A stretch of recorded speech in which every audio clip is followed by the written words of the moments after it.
বিশ্বকাপ ফুটবলের আগে নতুন এক আলোচনা জন্ম দিয়েছে ইরান জাতীয় ফুটবল দলের যুক্তরাষ্ট্র সফর।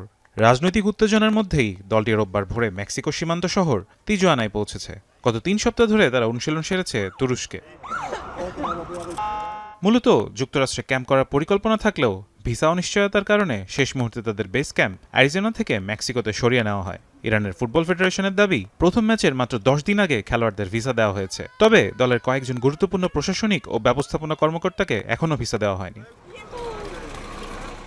এদিকে বিশ্বকাপকে ঘিরে যুক্তরাষ্ট্র ইরানের চলমান রাজনৈতিক টানপোড়েন নতুন করে আলোচনায় এসছে। বিশ্লেষকদের মতে বিশ্বের সবচেয়ে বড় এই ক্রীড়া আসর এখন শুধু ফুটবলের লড়াই নয়, বরং কূটনৈতিক ও সফট পাওয়ার প্রতিযোগিতারও একটি গুরুত্বপূর্ণ মঞ্চ। বিশ্বকাপে জি গ্রুপে রয়েছে ইরান। 15 জুন নিউজিল্যান্ডের বিপক্ষে ম্যাচ দিয়ে তাদের বিশ্বকাপ অভিযান শুরু হবে। এরপর 21 জুন বেলজিয়ামের মুখোমুখি হবে দলটি। গ্রুপ পর্বের শেষ ম্যাচে 26 জুন সিয়াটলে তারা খেলবে মিশরের বিরুদ্ধে।